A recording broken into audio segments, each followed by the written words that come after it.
The ultimate Simpsons in a big old box. I've had this thing for longer than I can remember as well. It's the first 12 seasons.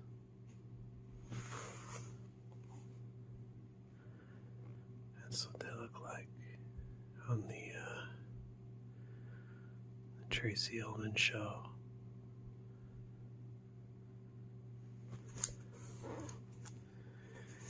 You got three books with it.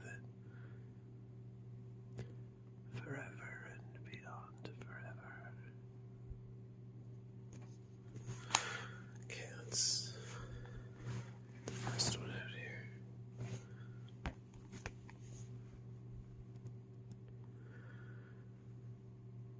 Characters, episodes, and secret jokes you might have missed.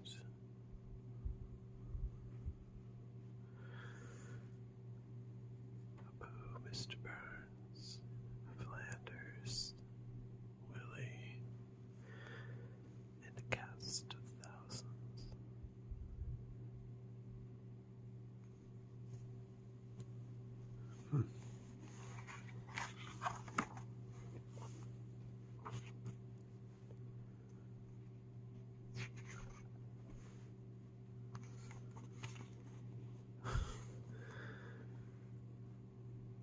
Loving memory of Snowball the First. We hope that they change your cat box in kitty heaven more often than we did down here.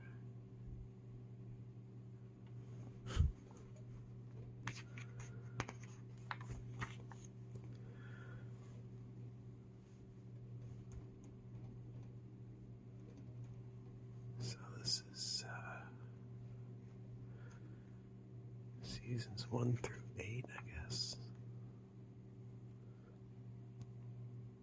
I haven't read this in a long time. I don't remember exactly how they're spread out. You got the family here.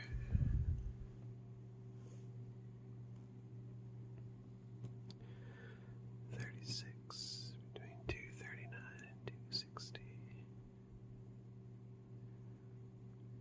Worker drone, safety inspector, Sector 7G, Springfield Nuclear Power Plant. Holmes plant record for most years worked at an entry-level position. Awards: C. Montgomery Burns Award for Outstanding Achievement in the Field of Excellence. After Burns found out Homer was sterile due to radiation exposure. Employee of the Month at the Springfield Nuclear Power Plant. After saving the plant from meltdown. Springfield Nuclear Power Plant Belching Contest winner. Grammy Award for Outstanding Soul. Spoken Word or Barbershop Album of the Year. First work with the B Sharps. High school reunion trophies for most weight gained, most hair lost, most improved order, the person who traveled least distance.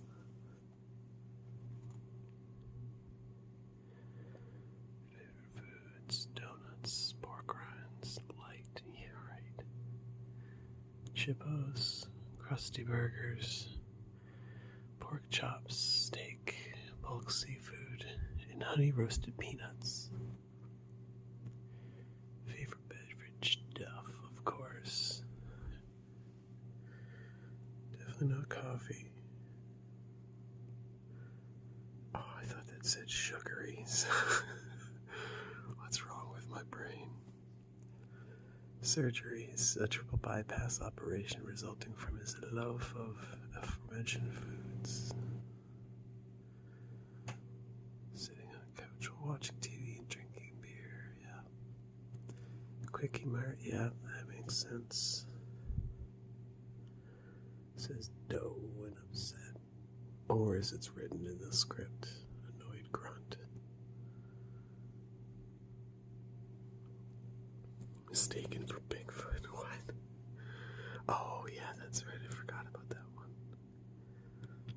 mascot for Springfield Isotopes, committed to a mental institution, manager for country singer Lurleen Lumpkin, proprietor of the Mr. Plow snow plowing service, member of the B. Sharps Barbershop Quartet, went into space as an astronaut. Sexual harassment. Oh yeah, that's right. Wow. And I'm sure by now, after 12 seasons, that list has just grown exponentially. March is 34. 13A. Thread that holds Simpson family together. Famous for her marshmallow squares. That's right. Found her large sums of money, cats, roosters, and Maggie. Strike-breaking teacher at Springfield Elementary, worker at nuclear power. Oh, yes, that's right, of course. All these episodes are... The memories of them are coming back to me now. Misdemeanor of shoplifting, yeah, that's right. She had that bottle of bourbon or whatever it was. 37.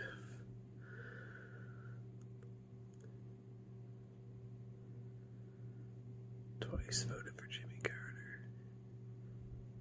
Hair dye. Blue number 56. Oh yes, she loves Thomas Jones, of course.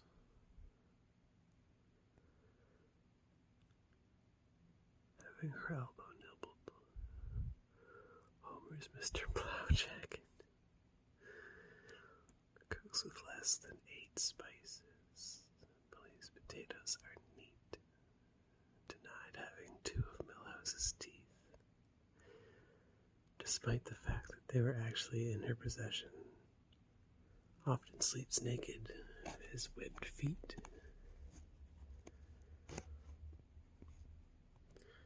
And the extracurriculars are basically just stuff that they've done in the episodes, which we'll get to eventually. 10 years old. Devious, underachieving, school-hating, irreverent, clever. Rudiger, what? I don't remember that. El Barto.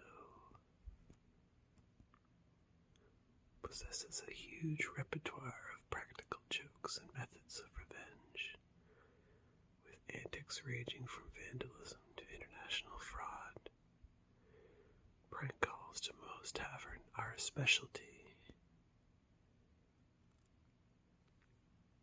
A comet that nearly destroyed Springfield, and Blinky the Three-Eyed Fish.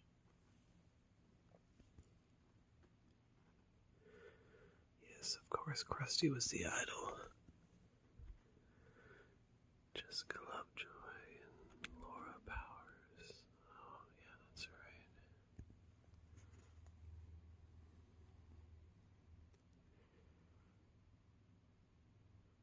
Years old.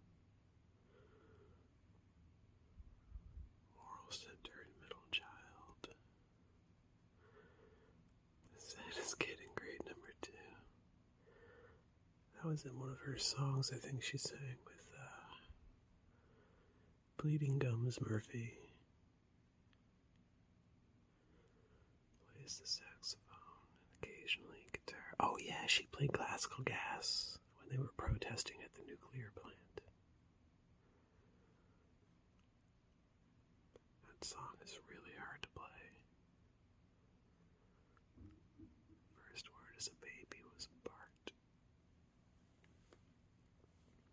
Obsessed with those ponies, of course. First crush. Substitute. Oh, yes, Mr. Bergstrom. He was voiced by... I think that was Dustin Hoffman that voiced him. And then she had there's several actors named Corey. Corey Hotline. Oh yeah, that's right. Trucker's Choice. Stay awake tablets. So, meth in a pill, I guess. Pill form. Maggie is one. Pacifier sucking youngest Simpson. Oh yeah, that's what the scanner says during the credits. Opening credits. Gerald the baby with one eyebrow. Oh yeah, that's right. Dexterity very low. Falls over often. First word was daddy.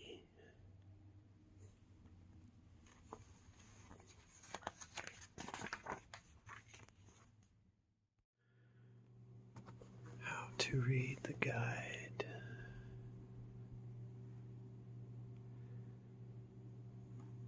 Color-coded to correspond with other episodes in the same season. Okay, so that's the top blue border there. Then you got the synopsis here in yellow. A brief biography of one of the characters featuring, well, the little-known facts about them. That'd be on the green on the side here. Featuring Mulder and Scully.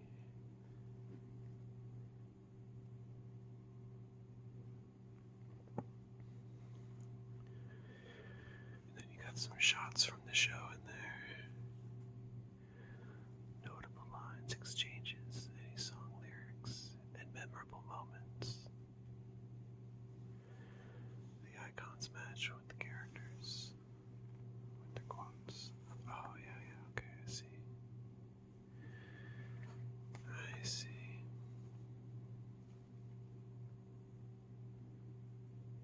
And in the episode, The Blackboard Gang, look at that, there you go.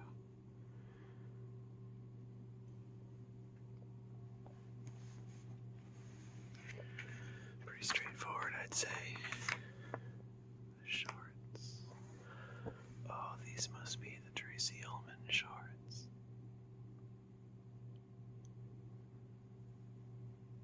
Okay, so it's got a little synopsis of every one of them.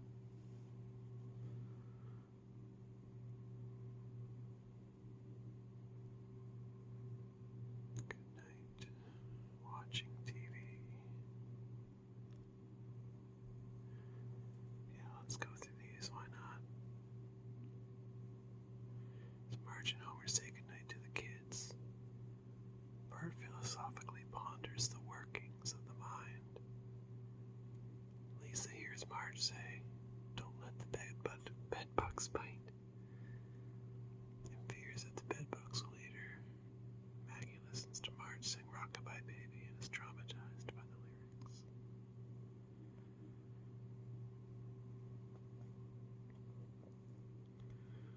In the next one, Bart and Lisa argue over what to watch on TV.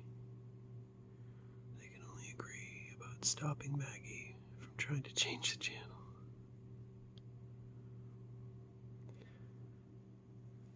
Number 3, jumping Bart. Homer always tries to get Bart to jump into his arms, but is never present when Bart attempts to do so. Wait. So, he only tries to jump in Homer's arms when he's not there? When? That doesn't really make sense to me. Number 4, babysitting Maggie. Bart and Lisa are asked to babysit Maggie, but instead they ignore her. Maggie Maggie electrocutes herself, falls down the stairs, and chases a butterfly onto the roof, and back down again. Lisa, I thought I heard a thud. Bart, you'll hear another one if you don't shut your trap. 5 is the pacifier. Bart and Lisa try to get Maggie to stop sucking her pacifier, but Maggie, who has an entire drawer full of them, refuses to give up the habit. Quitting smoking metaphor, perhaps, who knows? objections.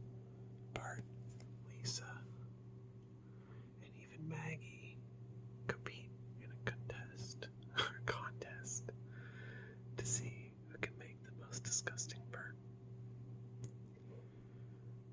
If I ever say the word contest like that again, please smack me in the face. Dinner time. Bart serves the family with purple goop for dinner, insisting that they say grace first. There's nothing wrong with purple goop. First display of the family's crude eating habits. So that was season 1 of the shorts. Second season, Making Faces.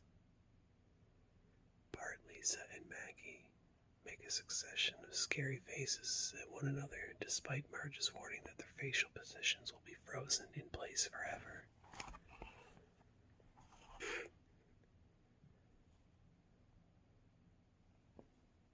I think everyone's parents told them that when they were kids. I'm pretty sure. Funeral. The family attends Uncle Hubert's funeral. Bart is excited to see a dead body for the first time, but passes out when he glances into the casket. What Maggie's thinking. Bart and Lisa hover over Maggie's crib, wondering what she's thinking. Maggie sees them first as demons, and then as defenseless infants, whom she towers over and tickles. Okay.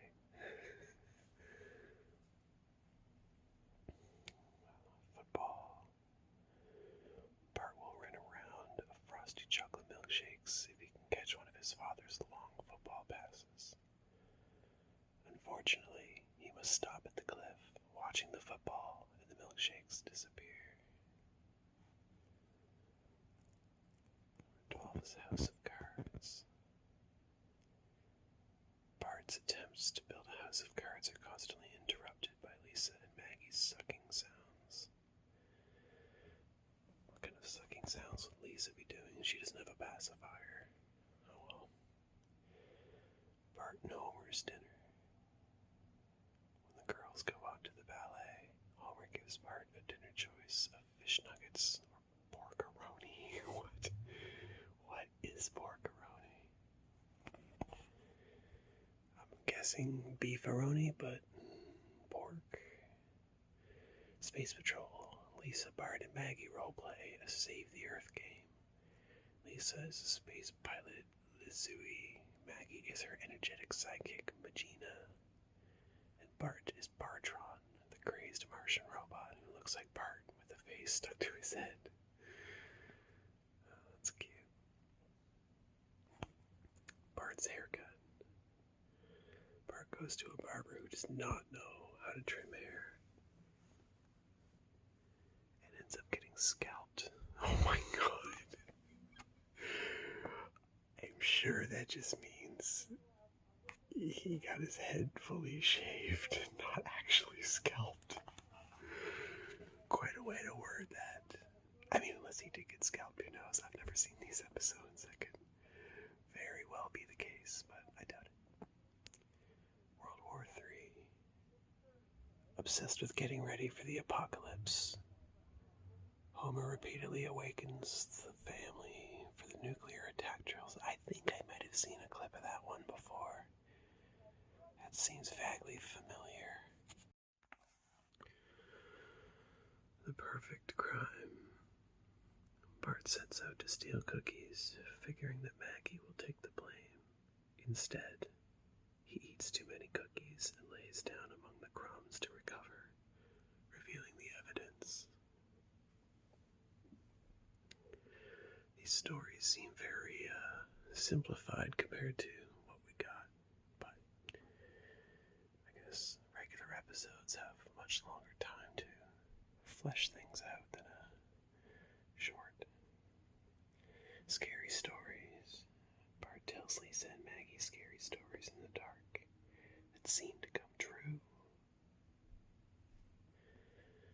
Grandpa and the kids.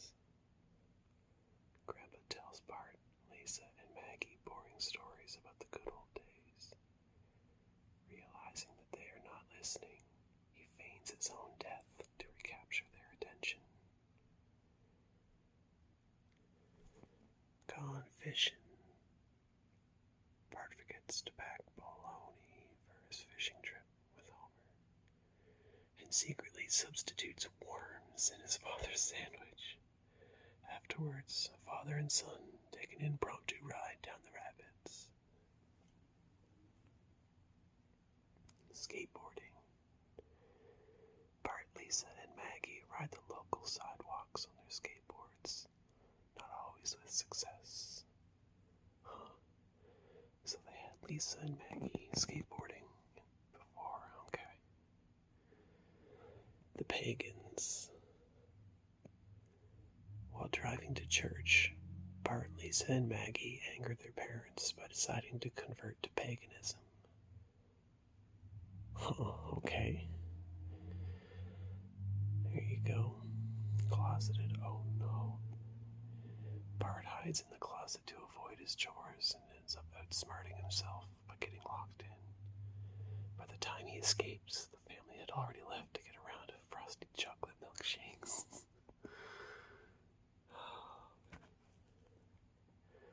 Frosty chocolate milkshake seems to be the Simpsons' kryptonite back in the day. At the aquarium, Bart foolishly risks his life to do tricks in the shark tank. Family portrait.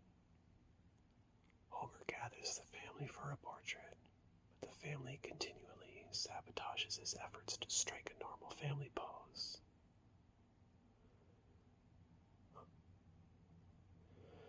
Bart's hiccups. That would be over here, I would guess. Lisa and Maggie try to help Bart stop hiccuping, resorting to unorthodox methods to cure their brother of the health nuisance. The money jar. Lisa, Bart, and Maggie try to stave off temptation to steal Marge's money from a cookie jar. So it seems a lot of these Tracy Ullman episodes heavily focus on the children. Whereas eventually, when the show came to air on its own, they started focusing a lot more on Homer and Marge as well. The art museum. Marge and Homer take the kids to an art museum. After Bart oogles a nude painting while Lisa plays with an ancient vase, Marge realizes that the children are not mature enough to appreciate fine art.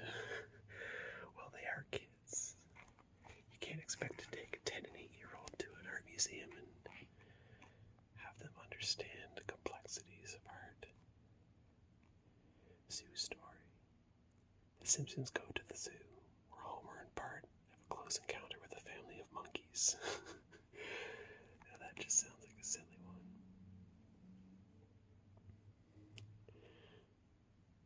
So, when was this? So that aired, May 8th, 1988. That's 6 days after I was born.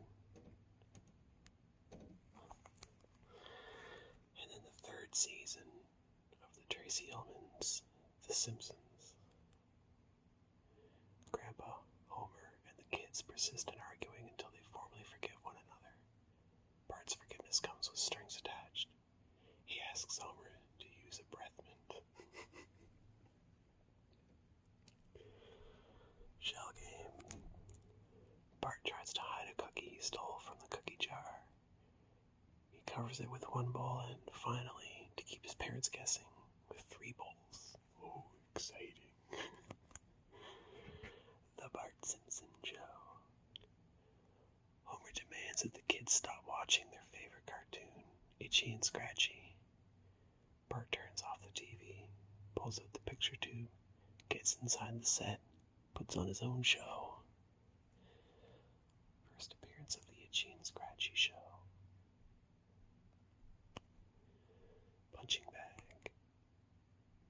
A punching bag with Homer's picture on it inspires Bart, Lisa, and Marge to new heights of boxing prowess. But you're a mere girl, and you're a sexist pig. Give me the gloves. You show him, Lisa. Bart narrates a holiday tale to the strains of "'Twas the Night Before Christmas," which features the Simpsons kids sneaking a peek at their Christmas presents.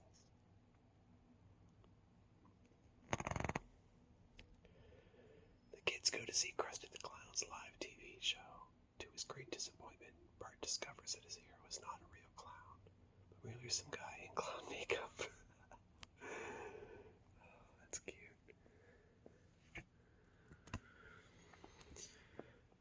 Bart the hero. When Bart goes to the candy store for a candy bar, he unwittingly foils a robbery attempt and becomes a hero.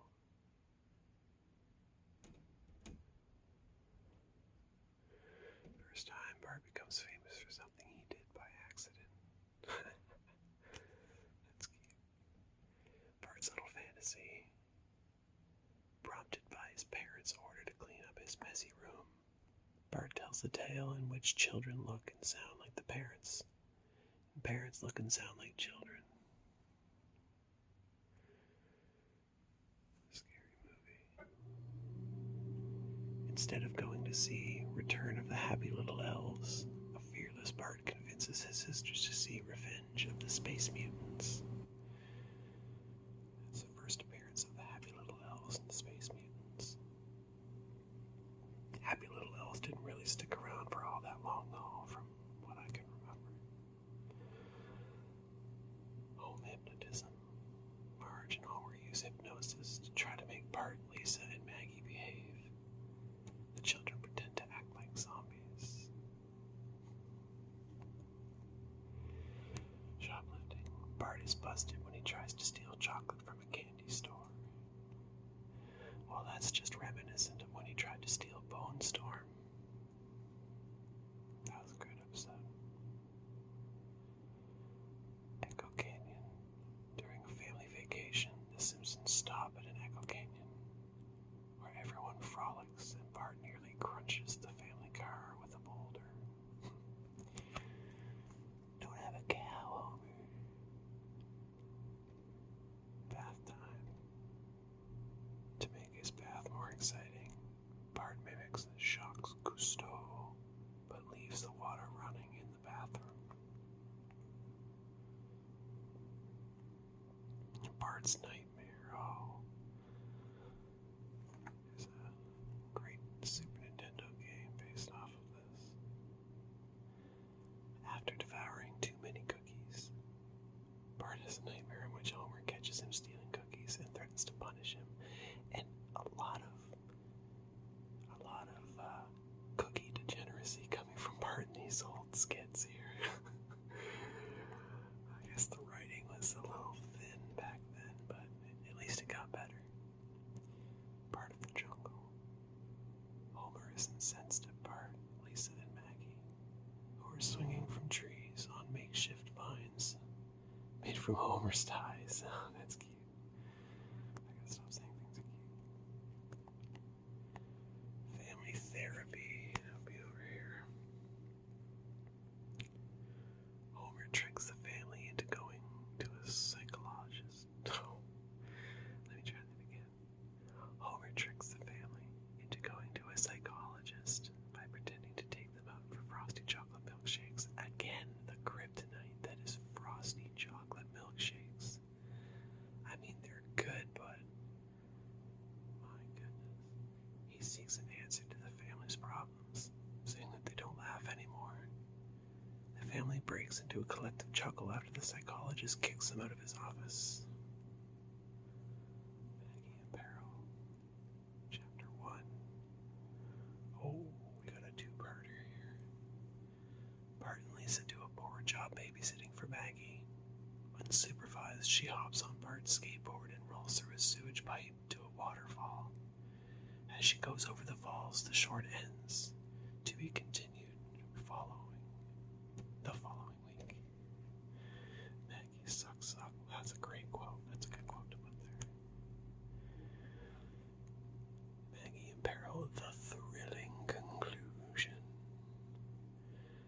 Maggie survives her trip over the falls, flies out of the river and into a carnival, grabs onto helium balloons and lands safely back into her playpen, just as her parents return home.